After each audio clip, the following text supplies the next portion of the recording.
Here's another example, similar to the last one. This one is a little bit harder to tell where the vertex is, but it looks to me like it's right in between 2 and 4. So I'm going to say that the vertex is at positive 3, negative 3.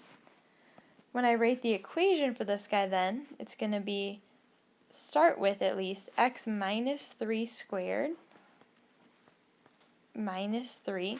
But I'm also noticing that this one is a lot skinnier than our last graph, so I'm probably going to need a stretch factor in there.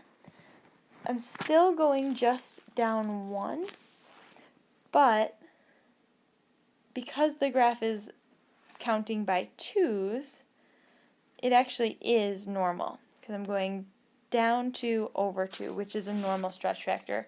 I do still need a negative in front, though. Okay, axis of symmetry is just x equals 3. Domain, as always, negative infinity to positive infinity. Range goes from negative infinity to negative 3. My translations are that the graph has been moved right 3, down 3, and flipped over the x-axis.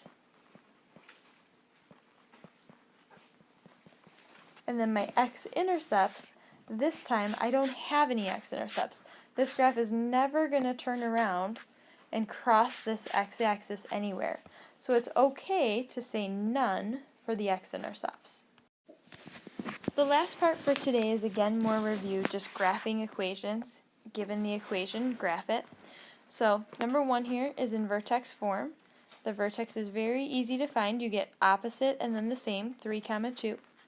Axis of symmetry is going to be x equals 3. Domain, as always, negative infinity to positive infinity. Range, because this one opens up, it's going to start at 2 and go to infinity. And then the transformations that have been done is this one is going to be moved right 3 and up 2. If you want an XY chart, you can. Otherwise, you can just go by our normal. If we start at the vertex, we're going to go up 1 and over 1. From there, our next interval is up 3 and over 1.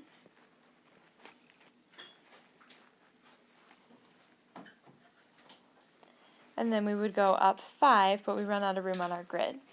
So go ahead and connect those points, and you've got your parabola. Okay, number 2 is also in vertex form. So the vertex is going to be negative 5, negative 8. Axis of symmetry is x equals negative 5. Domain, negative infinity to positive infinity.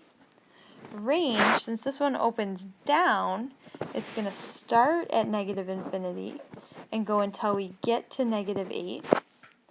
The transformations done this time are removing it left 5, down 8, and flip it over the x-axis.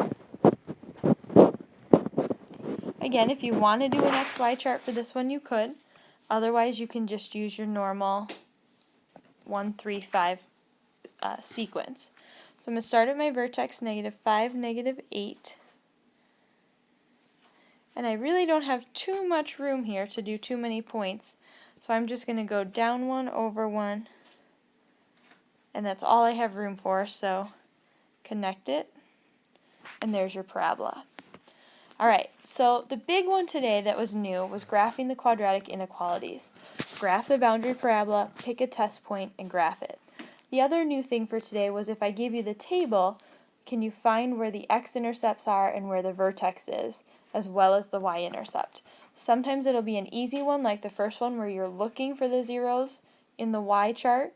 Otherwise, it'll be a little bit tougher, and I'm just looking for an approximate answer like I was on number 2. Good luck.